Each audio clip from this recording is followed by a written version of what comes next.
Okay. Hello, and you're very hello, hi, and you're very welcome to another podcast from on stories from the cave here in Sinfield, and I'm joined today again by one of my teachers from DLSL High School, Mr. Jim Curran or James Curran. Wherever is it Jim or Jim? Everybody knows him as Jim, really. So just call me James, right? So you can know which one we're talking to. Okay, and we're at DLSL. We golf jersey. This Very was nice. Very nice. And here, I was trying to get Ryan, Kelly to join us. There was going to be three of us doing this here, really, but he didn't show up. Right, he's got other things. He's busy at the moment. So, Ryan, Steve, I've listened to this to you. You could have some nice buns, really, because Mr. Kern loved the buns and he has his tea, so he has. Okay. And also, I want to say, this is probably the second one. You're the second one I've interviewed from DLSL. The last one I done, me and Mr. Joe McStay, we done a wee podcast on history for my HND at Belfast Met. But I had a podcast module. We talked about Otto von Bismarck. I phoned him up. I need an expert on history. Yes. I probably should went to you, really, but I went to Mr. McSay. He was down the road. So we talked about Germany. I said, no. See, it's not going to be just about Hitler, it's about before Hitler, so it is. Yes. So it's not going to be about Hitler or the Nazis. No. There's more to Germany than that. Yes. Okay. And in this episode, we're going to start off, because DLSL and education about your life, Mr. Curran. Okay. So, here, let me say this. So, where were you? You were born in Downpatrick, weren't you? I was born in Downpatrick. And what year were you born in? 1949. I was born in 1949. So I was born just a few years after the war, and the very first house that we lived in was a wee house out in the country in a place called Marshallstown. Marshallstown, I think. Yeah. Whereabouts is Marshallstown? I think it's on the, if you go towards Ballyknoe. It's out that direction, towards Ballyknoe, and it's about 3 mile outside Downpatrick. And you know what? When I was thinking about it, we lived in a wee house where there's no running water. Mm-hmm. There was no inside toilet. My mother used to have to go to a well out in the back garden to get water. To get water in. Now, we were there for a couple of years, and then we moved into Stream Street. They had built new council houses. Yeah, Stream Street's in Downpatrick, isn't it? Stream Street's in Downpatrick. Tell me, whereabouts is that? Because I always get Stream Street is probably... Well, Stream Street is down, if you go over Irish Street where the brothers' house is, and you go straight on down there. That will take you. It's on past the Ownbeg Bowling Club. Oh, yes. That will take you into Stream Street. That's Stream Street. That's Stream I'm always Street. getting confused with all the names, really. Well, do you know the house? The house was like a palace. Oh. It was absolutely, because so you had a water tap that you could turn on in the house. And you get water too. Hot water, whatever. It was like, my parents couldn't believe it. After they had never been in a house with an indoor toilet. They had never been in a house with running water. So it was an amazing place. And it was probably a wee bit like my dad. My dad always talks about Queen's Park because he was born and raised, and he loved it, so he did. And say my nanny went there, it was like, wow, it was like a palace. It was like, probably in those days when council houses were built, they were probably built for. I'm always talking about, this is a line I heard from one of these here comedians I listen to, really. No, council estates or council houses. There was a time where you were proud to be in a council estate or council office. Yes. And no, it's not so much, really, but it's so good, really. But James, compared to what people were living, conditions that people were living in, and compared to what they were living in, the council houses were absolutely 5-star hotels, and people loved them. I was right. I'm not going to go on and on. Oh, just go on. Don't worry. Okay, well, I'm going to tell you what. My father and his 2 brothers all served during the Second World War. Right. My daddy was in the RAF. His younger brother, Brenny, was in the RAF. Brenny was a rear gunner. And also my uncle Willie, who was the oldest, Willie was in the Royal Navy. So the 3 of them basically were from 1939 to 1945 to the end of the war. They were on active service. On active service. And very fortunately, they all came home alive. Brilliant. Now, given the fact that 59 million, somewhere in the region of 59 million people were killed during that war, that in itself was something. But the important bit about that was, the important bit as far as I was concerned about that was my father, who had left school when he was 12 or 13, because, and I'd explain, there was an Education Act. It didn't come into force here until 1947. And what was that Education Act? That Education Act meant you could go to big school and you didn't have to pay. Okay. Before 1947, you could only go to primary school. And sometimes that might have been extended for maybe you got a bit of, instead of leaving at the end of P7, you'd have to pay year 8 or something. If you pass your, it's kind of like segregating the children. If you pass your everyone pass your everyone test, then your transfer test.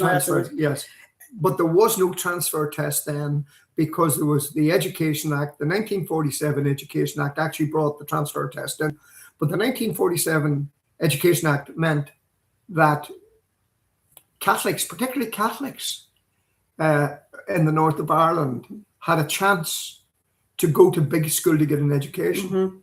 And so it gave me a chance to whatever. Now, see if you hadn't come in, you probably wouldn't be a teacher, really. You could be a joiner or something. I could have been working. I could have been working. Normally? No, well, I wouldn't have been as happy, because I loved my job.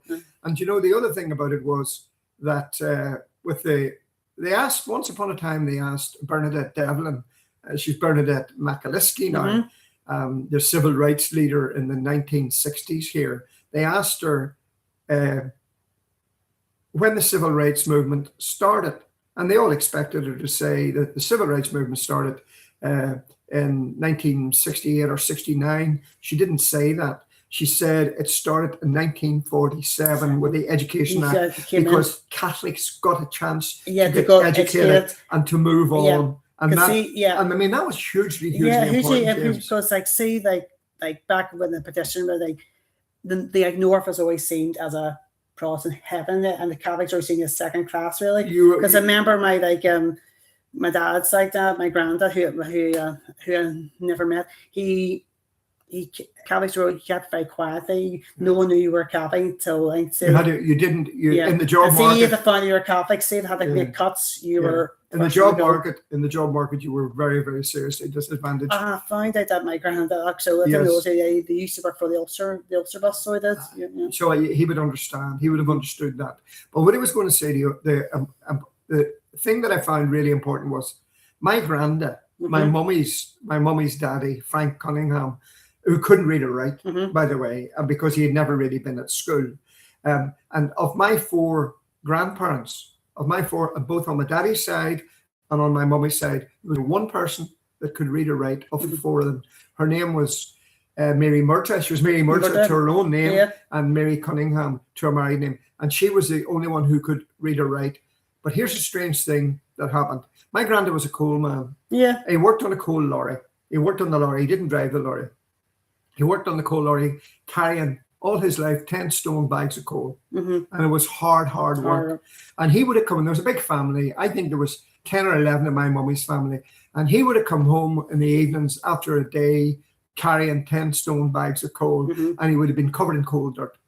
And he had so much coal dirt on him, you couldn't scrub it off. People didn't have showers in those days. You had a bath, but you couldn't scrub it off, James. It was under his skin, on his face. So and sometimes his nails would go yellow. And under his skin, and it was hard work. But here's the thing: 2 of my mummy's younger brothers managed to get the old 11 plus, and they went to the Red High. Red High.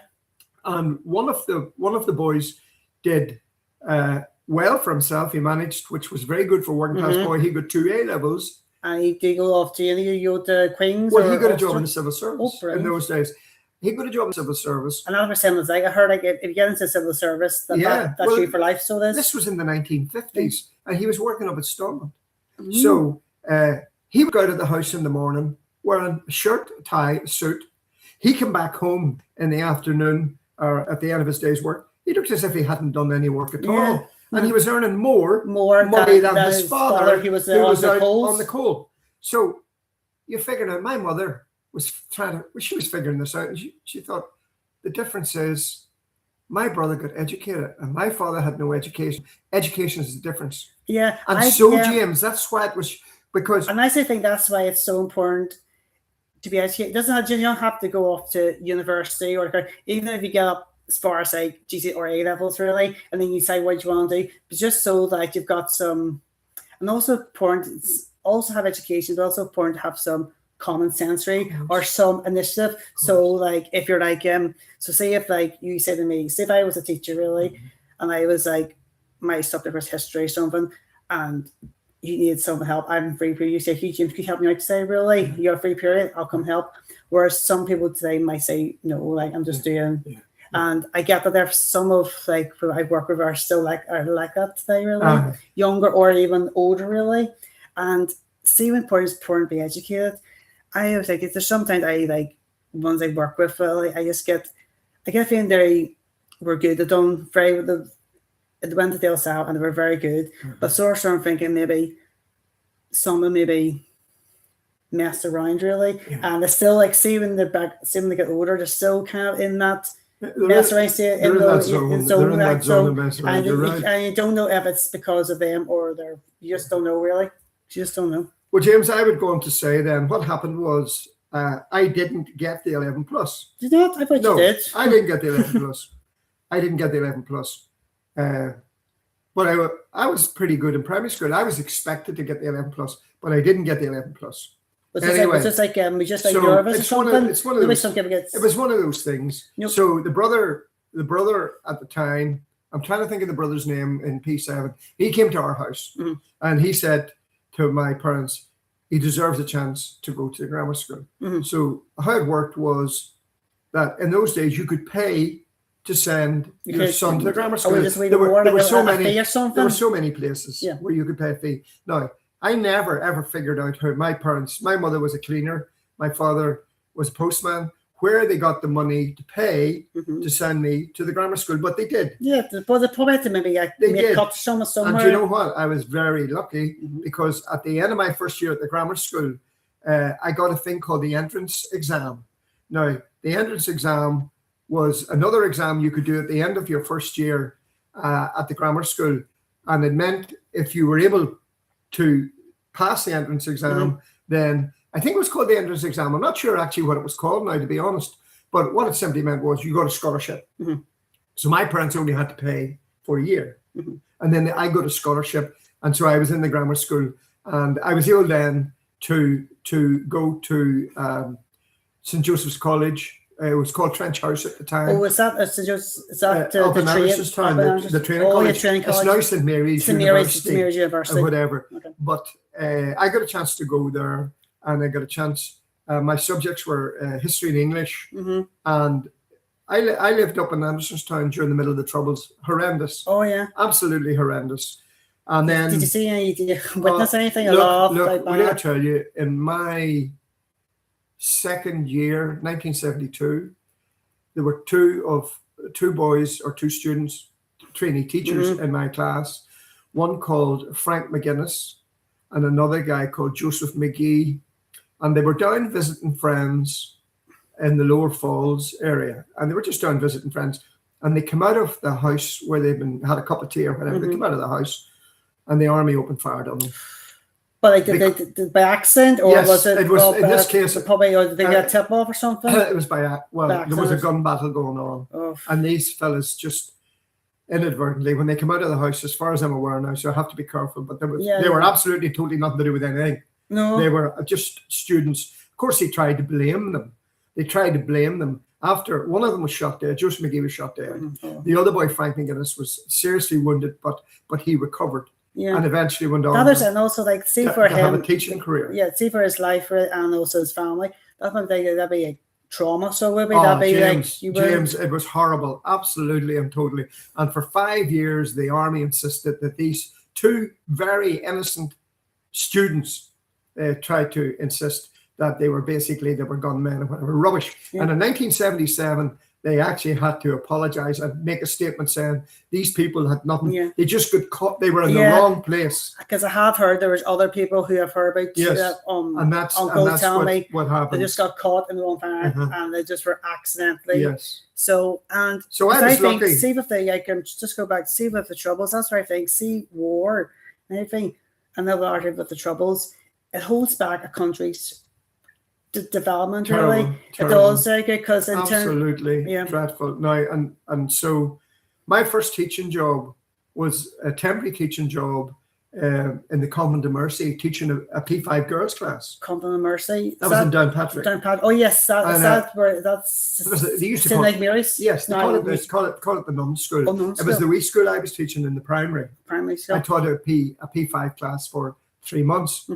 And the principal at that time in De La Salle, the principal in De La Salle was Brother Andrew Gallagher. And he had heard that I'd been doing a bit of teaching in the nuns' school, as they would have called it, and he was short of a teacher because a man called James Fitzsimmons or James Fitzsimons, James was a good age of a man. He needed an eye operation. He was out for 3-4 months, and Brother Andrew asked me, would I fill in for him? And was that about De La Salle? De La Salle? It was the new school. It had just been opened. Oh, yeah. It had been opened just that year, and I went into it in March of 1974, and the school had only opened probably January of that year. Yeah, and I say there must have been exciting. See when the new school was built on top, the one that's up at now the Keele, I say it must have been like going into a palace, really, brand new. James, in those days, they said it cost £1 million, which was a huge amount of money in 1974. I think O'Boyle's built the school, but not only that, it was unbelievable. I went in to teach there for 4 months, March, April, May, and June, for those 4 months. Yeah. And Brother Andrew. Oh, is that your phone that's in here? Sorry. Apologies. No worries. Apologies. Your thing's at the BBC. Oh, Rory home. Hi, Rory. Don't know. So I'm only be a second. So no. Sorry about that there. Well, no, good things at the BBC here. I should have turned that off. No. I'm going to have to phone him back now because I don't know what he was at. It's my son. And I'm no good at any of this, and I've now lost whatever. I'm not on there now, James, no. No, say something. Lori, no. I'm sorry. I see that it was me, so that's my free. No, I'm going to have to turn this off. I'm going to turn it off now. PQR, Rory. Sorry, James. I've got him now. I'm going to phone him back.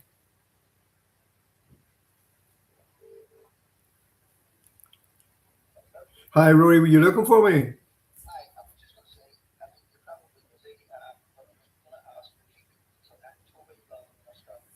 Well, I'm doing the podcast now. What time are you going up at?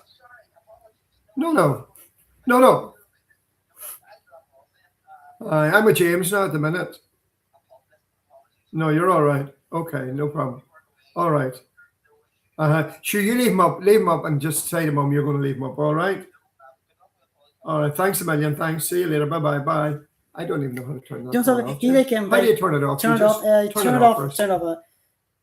I turned over the side. It's off now. So it's off now. Yeah. Okay, thanks, James. You here, John, you're somewhere probably knew you were doing the podcast. That's why he's trying to get a wee cameo bit. So he is in. They wanted me to go and collect the dog. They've got a wee dog. They're going up to the flat today. The flat. And the dog wouldn't stay on his own. I thought it was his son. I thought he was bringing the grandson. He's bringing his daughter up with him, but they have a wee dog called Toby.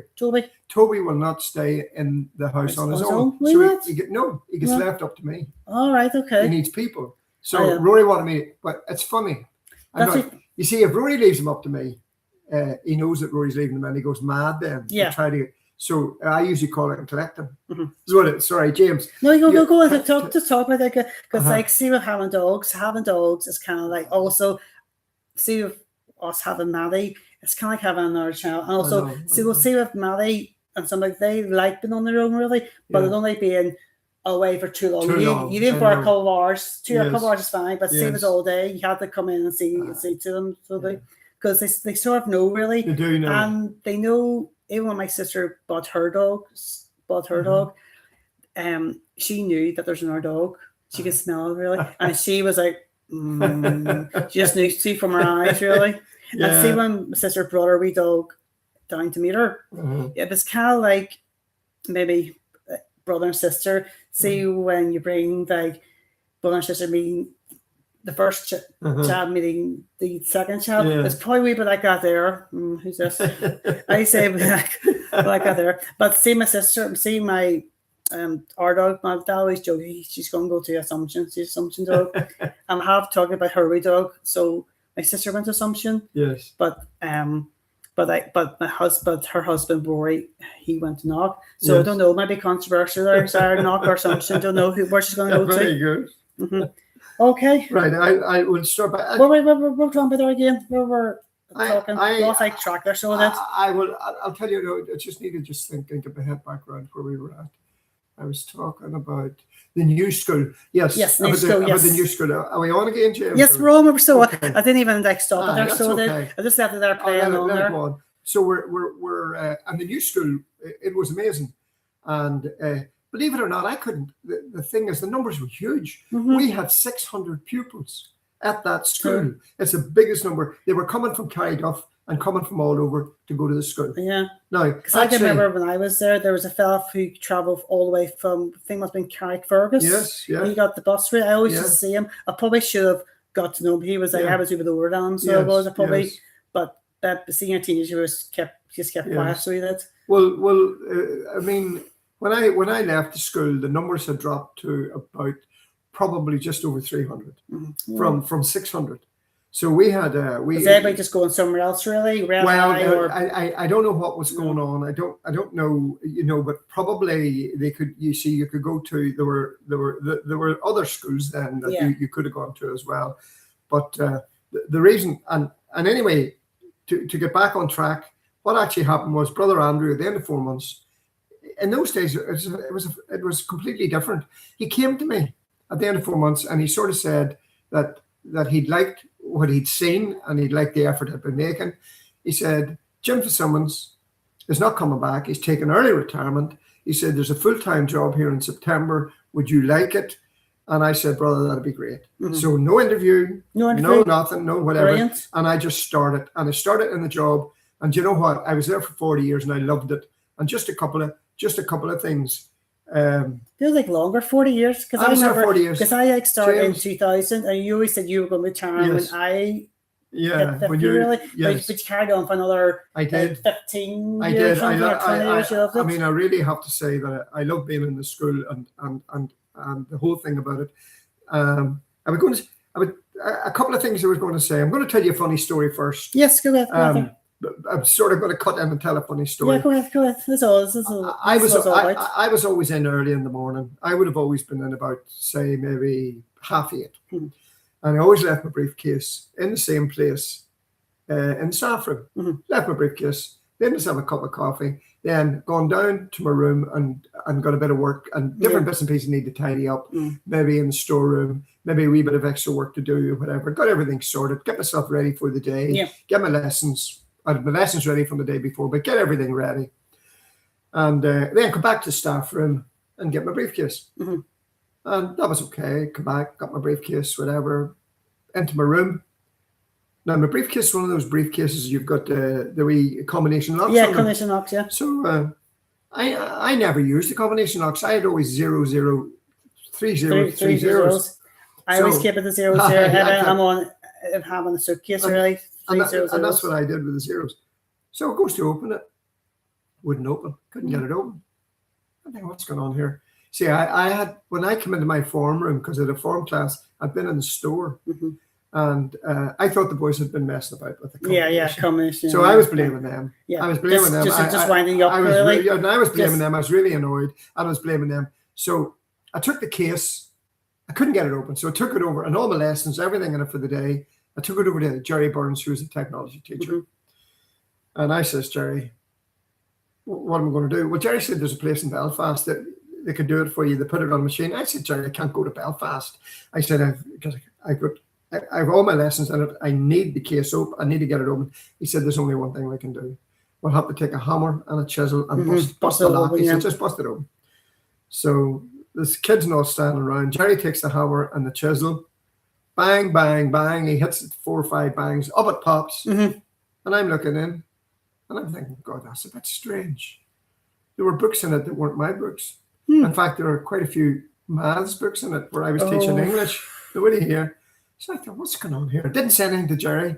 What's going on here? So I put the case over. I took it into my own room and I looked in.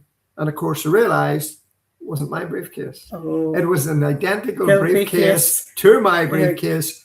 Someone else has probably sat down beside you. It's sitting right beside mine. Yeah, and you just... I picked up and everything. Peter Deeney. Peter Deeney? Peter Deeney's Maz. Peter Deeney. His Maz book. So I had to go up to Peter. I had to go up with the case. I said to Peter, it's been a wee bit of an accident here, a wee bit of an accident. And I showed him the case. Peter was very good about it. I have to say. I know. I said, Mr. Deeney probably. It was very good. You weren't doing delivery. You weren't doing the wine. I said, Peter, look, I pay for a new case. Peter said, look, listen, I'll tell you what, we'll go 50-50 on it. And that was really, really decent of him. But that's one funny story. I'm going to tell you another funny story before we get serious. I taught a wee boy, no matter, his name was Jared Bosford. Jared Busk? Jared Bosford. Bosford. Okay. It's an English name. English name? An English name. But English lights. Well, he wasn't, but his granddad was a man called, what was his daddy? His granddad's first name? Jim Bosford. His daddy was called Jim. His granddad was called Jim Bosford, and his daddy was called Willie Bosford. I think it's Bostford, Bosford. But anyway, Jared he didn't really want to do any work in the class. He certainly didn't want to do any homework or anything. So anyway, this day at the end of the class, and he wasn't the worst. Right. So I'd given them homework, you see, and at the end of the class, giving them homework, I said, make sure you write that in your homework diary and whatever. Jared said to me, Mr. Curran, I don't think I'll be able to do that. I said, why? What's wrong, Jared? He said, my granddad died yesterday. Oh, I said, oh dear. I said, I'm ever so sorry to hear that. I really, really am. I said, what happened? He said he took ill in the house and he had a heart attack. And by the time the ambulance arrived, he said it was too late. And he said, the funeral's in 2 days' time. And he told me a whole story. Yeah. And so I phoned down to Grace because I knew Jared's daddy used to call up to collect him, Willie. So I phoned down to Grace. I said to the secretary, Grace, would you say to Willie Bosford, would you offer our sympathy, our condolences to Willie Bosford about his daddy and whatever? Jared's only after telling me. So, of course, Willie Bosford comes in to collect Jared. And Grace said, Willie, we just heard about your daddy. We're very sorry. Mr. Curran would like to offer his condolences or whatever. Jared says, Willie says, why? What's wrong? And your daddy dropped dead yesterday. No, he said, I'm only after leaving the house there now. He said, I had a cup of tea and a biscuit with my daddy. He said, half an hour ago, he's fine. So Jared had made the whole story up just because he didn't want to do homework. He just didn't want to do homework. I say that wasn't the worst thing, really. And that's me. It's quite amazing. Do you know what I remember when I was there? I always remember heard on TV, that line some boys used to say, the dog got the homework, really. The dog got the homework. That was a famous one, yes. That was famous, but we didn't have a dog when I was there. You couldn't make that excuse. I couldn't make that, but also I see when we got Maddie, really, if sometimes I can see where the men's really see if the dog will eat anything, really. The dog will eat anything. So you have to be careful where you put stuff, really. So I think one time she had one of my, I think it was at doing my history or something, or mass at the night, and she had, I thought, dog at the homework. And so it wasn't just, but we don't know if some boys might have, or some fellas might have deliberately put there, so the dog would eat it. So the dog would eat it. Well, the next thing I'm going to say, James, is, and I don't want to keep you forever because don't worry. The next thing I want to say is that very early on I began to develop an interest in reading problems Mm-hmm. because I realized that a lot of the boys that were coming from the primary school and the boys that I taught really, really struggled with reading, and Yeah. they found it very difficult. They couldn't really read the level of text in the secondary schools, and that was a big, big problem, and they were really struggling. So I started looking around to see what I could do. So the first thing I did was I did an open university degree. I did a 5-year open university part-time psychology degree from 1982 to 1987, and with the Open University, and I finished up with an honours degree with a 2-1 in psychology. Now, I've been looking for the answers, as I say, for the whole reading problem for a long time, and I really, even after 5 years with the OU, I was no wiser. So what I did then was I applied to go back to Queen's to do an MSc. MSc was a Master of Science Master of Science. in Developmental and Educational Psychology. In 1991, I went back to do that. I'm very, very lucky. It was a very difficult course to get on, but I managed to get on it. And I spent 14 months on the course, completing sets of exams, and I did a dissertation, and I did a thing called a workbook. So there was quite a lot of work involved in it, but all the time, and in those days, it was the professional training for educational psychologists. So if you wanted to work as an educational psychologist, you had to have that MSc. You had to have that. But I'll tell you what, I'll tell you sort of fairly quickly. I didn't get any of the answers that I wanted as regards the reading thing. So I started phoning around. So I phoned the Southeastern Education and Library Board, and I said to them, I need some help with teaching reading. And they said, well, look, we haven't got a lot of expertise there. You would need to phone the Belfast Board. Okay. So I phoned the Belfast Board. Now, I was looking for a methodology called synthetic phonics. That's what I was looking to train with. But the Belfast Board didn't do it either. They did a type of thing called, without being too technical, it was called onset and rhyme. It was like rhyming words. Well, you see with the word like... Was that before like Letterland? Because see, in primary school, we were taught Letterland, all the letters had names, right? Yes. And I have a bouncy pen, all that. Yeah, it's something similar. Similar, so something similar, yes. So that summer, I came across a book. It was more by accident than anything, but I came across a book called Why Children Can't Read and What We Can Do About It. Now, it was by an American psychologist. Her name was Dr. Diane McGinnis, and Professor Diane McGinnis, actually. And she was a professor at the University of Southern Florida. So I read the book. I was really, and read it over the summer, really, really intrigued by it. There was a fax number in the back of the book. Okay. So I didn't even know how to use the fax. I went up during the summer holidays and I said to Grace, the secretary, Grace, could you fax that number for me? And it just faxed. Professor McGinnis, I've read your book. I'm really interested. I need to know more. So what happened then was she didn't get back to me. So I was like a dog with a bone.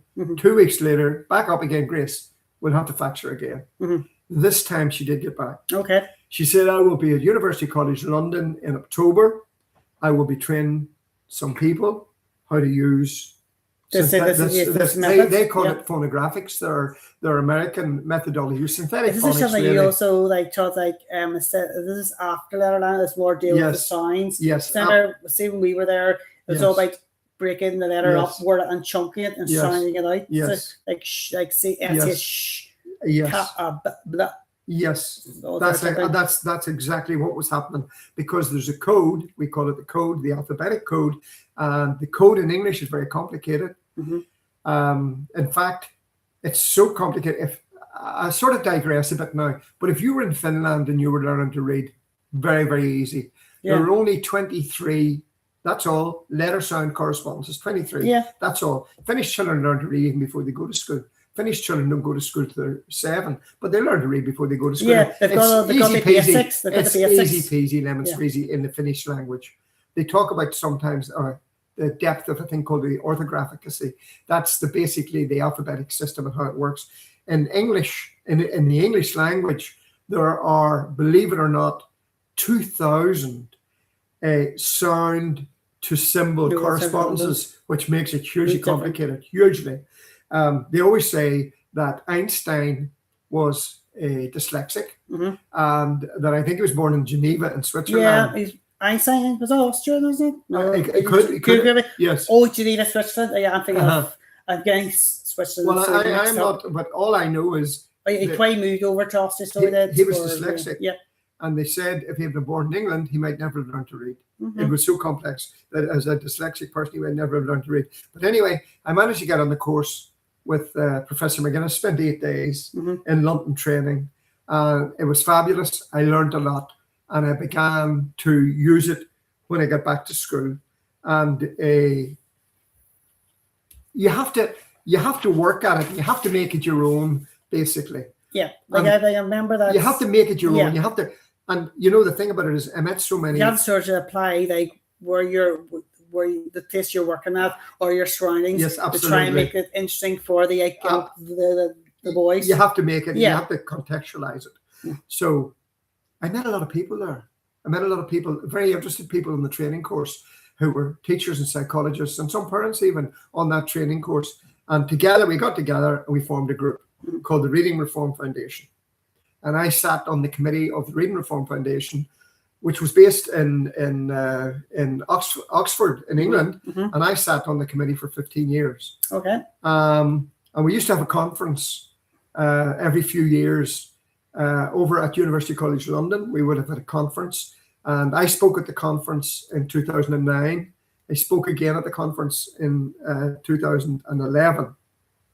So, I got really involved in that whole reading thing and in teaching kids to read and how important it was, because if you don't learn to read, everything else is closed. Closer, because it must be very hard. I can remember I watched their sitcom Porridge, and there's a character in it who can't read really, and he always gets Fletcher to read. And I always try to wonder, because I remember when you're first wee, really, your mom might give you a book, really. You're sure of not knowing how to read, but you're picking out words that you might know, like Yes. So I've always wondered, must you see someone who's an owl who can't read? It must be. It's terrible. Terrible. It's absolutely and totally. And school is a horrible place. If you can't read, it's a horrible place, and it's like a prison and like a prison camp. And for so many children, the struggle with reading is absolutely and totally huge. And I think there are still problems, and they're still not being addressed. And believe it or not, I was invited. I've trained secondary school teachers in Sinfield High School down the road. Yeah, it's very high up there. So I spent 3 days training teachers and classroom assistants and to be able to use a synthetic phonics system. I spent 3 days in St. Paul's in Bestbrook training teachers and classroom assistants to use a reading program, a synthetic phonics reading program. And I spent also Castlewellan High School. So I spent a lot of time in other schools, basically trying to sort of, I would say, spread the word. But I'm sort of going to jump on now. I came in contact with a man called Professor Richard Kallenberg. He's an American still alive. He worked for a group called the Sensory Foundation. And Richard Kallenberg but part of what he said was that all the children need to be educated together. Now, I just don't mean at this stage. He all like smart ones and non-smart ones. Absolutely. Absolutely. And Joseph, I think I would agree. Something I would agree. Even something like, see if me dyslexic in the lowest class, but also when I was there, some ones might probably didn't want to be there. But see if you're put into a mainstream class, it might help you really, because see if your friends want to go up to you and they go, better put my socks up, or see they're got a test on, better put my socks up. It might just help give you a wee bit of encouragement. James, you're 200%. You're absolutely bullseye on the target. Children learn more from other children than they would actually learn, believe it or not, from a teacher. When they're in with better children, they pick up things, they learn. There's a friend of mine, Fiona Grady. Fiona teaches in Essex. She was a student of mine, a student teacher of mine. Fiona teaches in Essex. She teaches in an all ability, which comprehensive, which means the classes are all mixed, or mixed ability, where the kids, it's what they do in Finland as well, of course. Yeah. And she told me that in her school, that she will pair a better girl with a girl that struggles maybe in a particular subject, maybe English or maths or whatever. And she said the difference it makes is absolutely huge. And in because the one who's less than the poor is probably learning from the smart one, right? And she's If the problem is, if you put all the children that are struggling, and this is what's happening with schools in Northern Ireland, because we there are 20% of our schools now have over 50% of the children in those secondary schools on free school meals, and there's a lot of deprivation. Is that just for families who are under minimum wage or something? Under minimum wage. Yeah. But the problem with poverty, James, is poverty is a huge problem, because I'm not going to go into all the bits and pieces that I could, but persistent poverty, if you're living in persistent poverty, and those kids that are on free school meals all the way through, it simply means it'll cost you somewhere in the region of, believe it or not, 12 to 14 IQ points. Poverty basically pulls your IQ down. Persistent poverty pulls and keeps your IQ down. And so if you put all those kids together in the one type of school, then it's a race to the bottom, James. Yes. It's a race to the bottom. You're not going to have no aspirations. No, look. And see if you're mixing ones, doesn't matter if it's grammar school, high school. I'll give you an example. You're absolutely right. And I'll give you an example of what we're talking about. I remember one day, I had to go on a 3-day course. So I said to the boys in the class, I said, boys, I'm going to be away for 3 days now on a course. There's going to be a supply teacher in looking after you. I want you to be in your best behavior, whatever. Wee boy turned around to me and said to me, wee guy from Portaferry, I only remember his first name, John Paul. He said to me, Mr. Curran, who's going to be minding us tomorrow? He didn't say who's going to be teaching us tomorrow. Oh, who's going to be minding us tomorrow? Yeah. That summed it all up. That's different. That you're only there as a minder, a child minder. Yeah.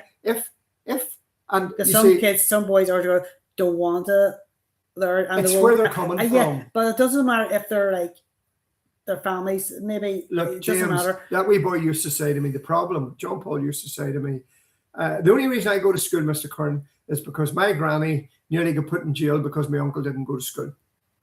You see, for non-attendance. Yeah. And that's the only reason. He said, you learn far more at home.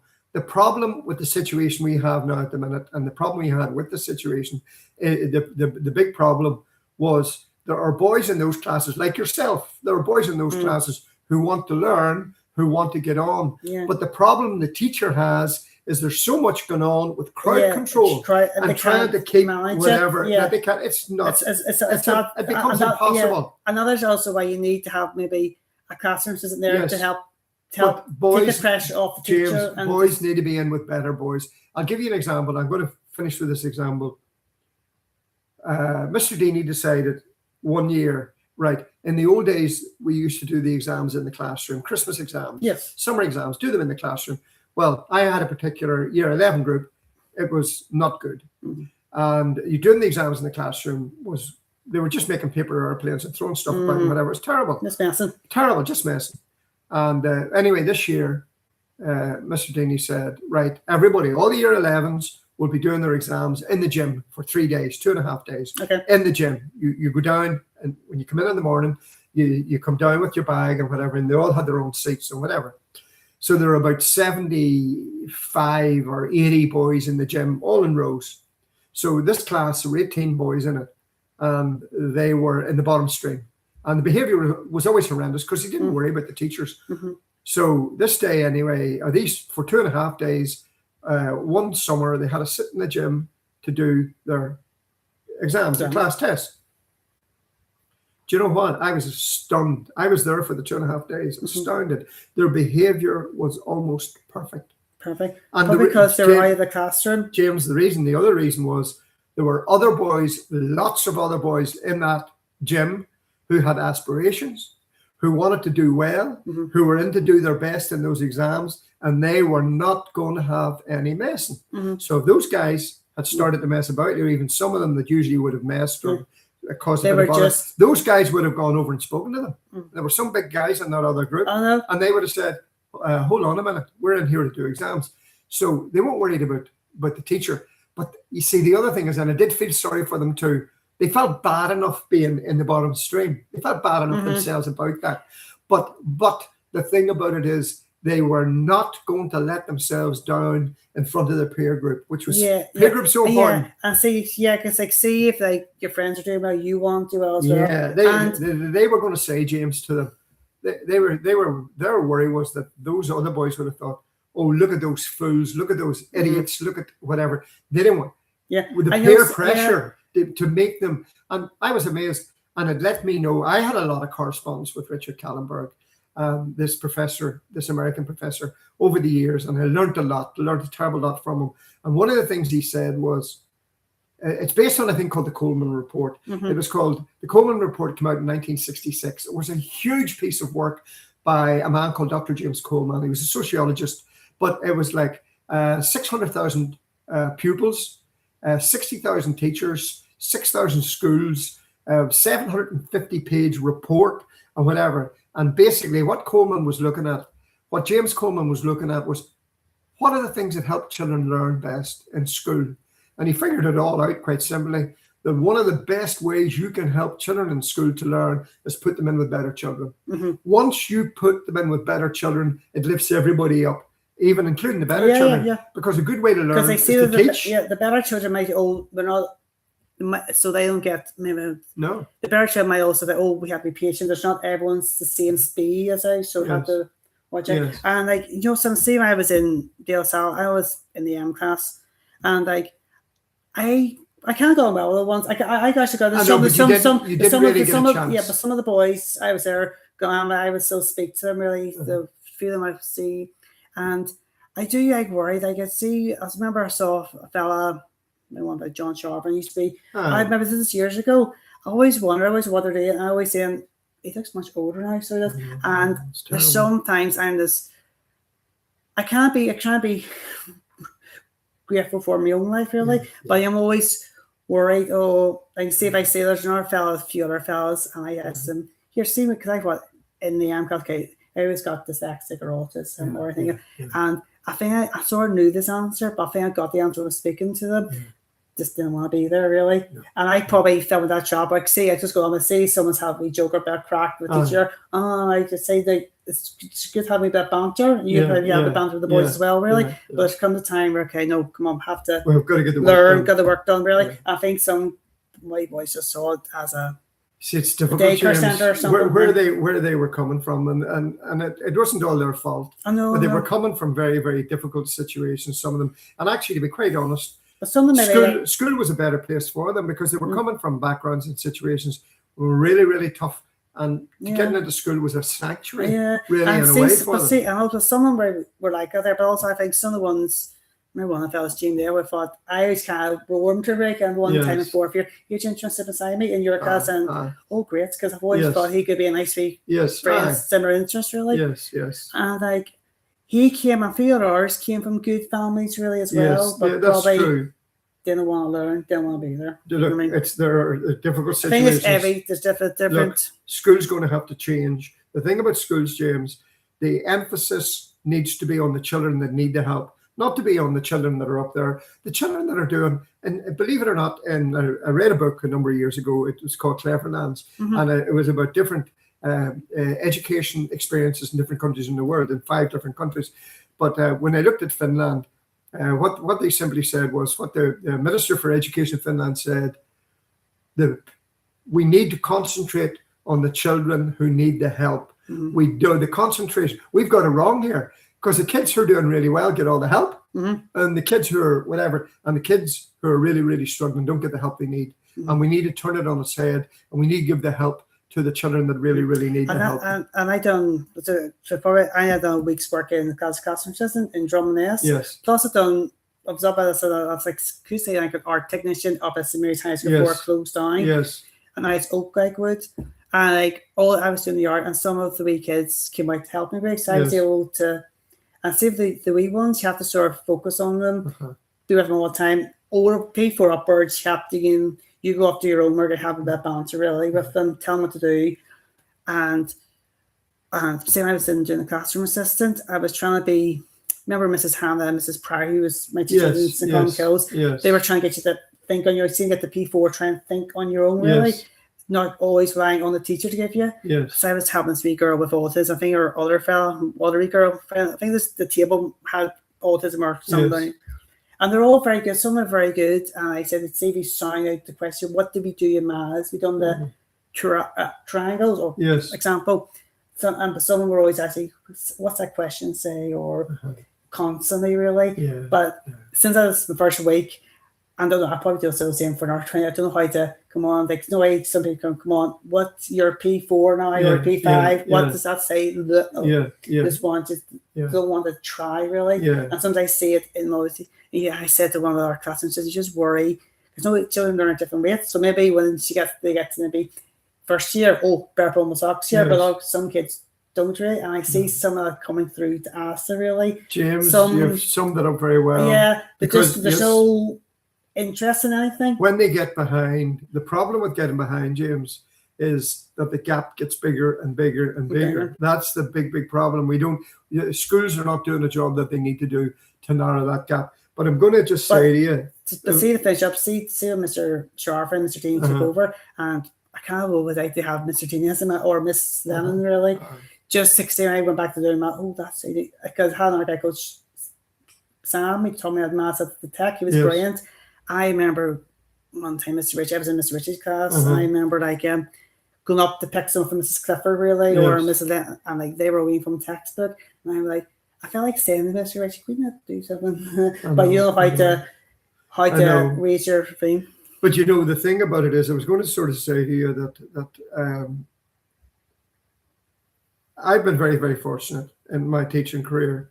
One of my other hobbies, just to say, is to write letters. Yeah, you write. I've seen you write letters in Irish News. I write letters, and in over 25 years, I've had way over 200 letters written and published, mainly on education, but sometimes on other things as well, but mainly in education. And I've had the opportunity as well to speak at a number of conferences. So in 2016, I got an invitation to speak at that time, it was called the National Education Union. And the man who was in charge of it was a man called Mark Langhammer. And Mark had read some of my letters in the Irish News. And he phoned me up and he asked me would I give their conference annual lecture up at the Stormont Hotel in 2016. So I gave the lecture in 2016 to there must have been about 400 teachers at it. The lecture was on can high poverty schools help disadvantaged pupils? And that's what my talk was on. And to sort of round off, I've eventually finished up with another wee group that I'm in now at the minute. And the wee group I'm in at the minute is a very interesting wee group. It's called the Education Reform Group. And the Education Reform Group is a group that's trying to push for the abolition of the transfer test and to move away from segregating children at 11 years of age. We're also very much in favour, by the way, of integrated education for Protestant Catholic children and get them all mixed in. Get everybody mixed and seeing St. High School, I think that's a Protestant school, but her from Mum's family, most of them are all Catholic, but also it's very high up there. So see if you want to go to, like, say, a grammar school, that's your first choice. But if you want to go to, like, St. High School, you gotta put that down as number one first. Your mum's right. Because it's a good school. It's a very good school. So it is a good school. And I'll tell you, the schools that I've been in, St. Paul's and Bestbrook, and the principal is a man called Jonathan Burns. He's on secondment. He's the top man in the GAA now at the minute, Jonathan Burns. Great school, absolutely great school. Castlewellan High School, another super school. But there's a thing that sort of, I remember in 2012, we had an inspection in 2012. We had a 4-day inspection from the ETI, the Education and Training Inspectorate. So they come around and they go to all the classes and they talk to the principal and the senior management team and they look at all the paperwork and it goes on and on and on. But teachers generally don't like inspections, not because they're like it's probably the thing that they're expecting you really, but well, the problem is that in the old days, I just thought I didn't meet very many inspectors that could do my job. Mhm. You know, really, to be quite honest with they're you. just making sure that you're teaching Yeah. really, and the money's been spent on. Well, I properly. just that particular year, 2012, they visited 57. They sat in on 57 lessons.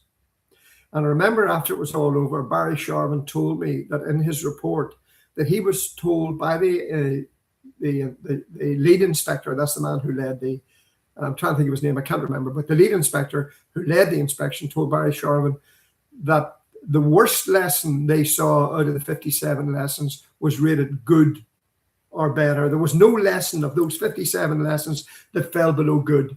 Okay. The rating usually works poor, satisfactory, good, very good, and excellent. Okay. Now there was no below good. No. Okay. Of 57. Brilliant. And I said to Barry Sharman, I said, there's only one way you can do that. There's only one way that can happen. You have to have a community. Everybody has to work together. You have to be a forward team. And that's right. And see when the brothers left really, Yes. and we kind of like don't be about the brother kind of said every bit sooner. Yes. Or I just say like see when Mr. Sharp took over and Mr. Deedy came the VP, the whole school changed. So that and I think it was a good idea to get rid of the M class really and filter. James, you're 100% right. Because like see when I was there, like it was the school was good and it was getting better. Like see with the gym, I'm so proud the gym was there and the shows, Albert Twist, and I was in so much and it was getting better. And the two computer suites, it was improving. It was, but like see, always find to like see like principal and vice principal. You have to be on the same wavelength really, and you can't overstep one another. So you have to be on the same wavelength, really. And I kind of like I saw it. So many they could have done right if the other staff would be sooner, like say 90 say, and maybe they just came in to give talks or maybe organize retreats to go down to the Elsa house, really. Yes. Do something like that, whereas most is in the hands of the lady. Yes. So that could be good. Absolutely. Yeah. But James, the thing I was so proud of in De La Salle was the fact that it was a community that was there. That everybody was there to work together for the parents, the teachers, the pupils. It was a whole team thing. It was a whole community thing. And that's the thing that made me. So I'm on my next campaign in November 2025. The group that I belong to, the Education Reform Group, give a talk at Stormont to the Education Committee. And it went on for an hour. And the talk was to do with trying to move on from the transfer test, trying to move on from segregating children at 11 years of age, trying to move on from telling 60% of the children that they're failures at age 11. We're trying to move on into a comprehensive model that works for all the children, not just a few of them. And I can remember Mr. McStay saying that there, like one time, this probably a year before I was there, there was a fella in primary school. The teacher said one time he was stupid, and it took me 5 years again to know you can do things. You can do them. And James, I'm going to finish with this bit of it. I got a shock. I retired in 2014. Congratulations. One of the shocks I got in 2014 was in November of that year when I'd retired in June. But in the November of that year, one Saturday morning, an envelope came through the door, and I opened it up. And when I looked at it and read it, I thought, no, this is a bit of a joke. There's somebody sort of winding me up here, whatever, because I had been offered an MBE for services to education. To education. For services to education, I've been offered this MBE. Sometimes I think Barry Sharman should get an MBE for transforming. Well, he did a great job. He did a super job. And it went on to say whatever. Now, here's the next bit of it. As an Irish Republican, and I'm an Irish Republican, I couldn't accept it. Because it's like in favour of... Yes, I couldn't, because it's to do with the British Empire. Yeah, but just the thing, but it's because one of my other cousins, she does work for Stepping Stone, where with severe learning difficulties, autism, things like that, and she got an MBE. Yes. But as my mum pointed out, except it's not about you, it's about your services. It's about your organisation or whatever. Look, to help. Some people would find it difficult. People like me, I am an Irish Republican. That's how I would class myself. And the problem is I couldn't become a member of the British Empire. It wasn't possible. So it was nice that it happened. I have no idea where it came from. I went to see Barry Sharman, and he said to me, as far as he knew, he thought it came from the ETI, the Education and Training Inspectorate, a man called, the head inspector at the school, Mark Curran. And him and I did a lot of work for him and with him, basically, and to do with reading and the teaching of reading. And he would ask me things like, could primary school inspectors, could they come and sit in my class to see how we taught reading and things like this? Yeah. So him and I did a lot of work together. So Barry thinks that he put my name forward for the MBE, which is very nice and very kind, but in the nicest possible way. All I said was, look, I'm sorry, I'm Irish, I can't accept this. Okay. And that was it. And that was it. But I can understand. But your mum's not wrong. So you'd be pro, like, if we got in Ireland? Oh, very much so. Okay, good. Very much so. I think I would be, so even though... James, I hope I'm here long enough to see it. I'm doubtful of it. You will see it. Yeah, hopefully. You will see it. My granddaughter will see it. You will see it. Yes, you will. We'll see it. James, I don't know. I think I've gone on. Well, yeah, that's like fantastic, sir. Thank you very much for joining me. Not at all. And on this here, talk. Not at all. It's been a pleasure, James. Yeah, it's really good. Just to make us sorry, because I'm using the, see if this here was something else really, to make sure. Okay, you're very good. Okay, that's it. Okay, that's it. Okay. So yeah, so thank you very much for joining me, sir, on this. Maybe. And see everyone come do the hour one way, because that was good. I think it's over an hour really, but talk for a while. So that's an hour and 10 minutes. I know. see when my dad says I was interviewing him, it just comes to you really. Even I was worried, I hope I don't say anything. No, you will talk. I could say, well, I want to talk about the school, but I want to try and do it if it's really bad things, do it in a constructive way. Brilliant. So thank you much for joining me, sir. Okay. Not at all, James. Bye-bye. It's been a pleasure. It's been a pleasure. Bye. And been a pleasure. James, it'll take you a bit of time working on that, will it? No, and stream. Hopefully that works.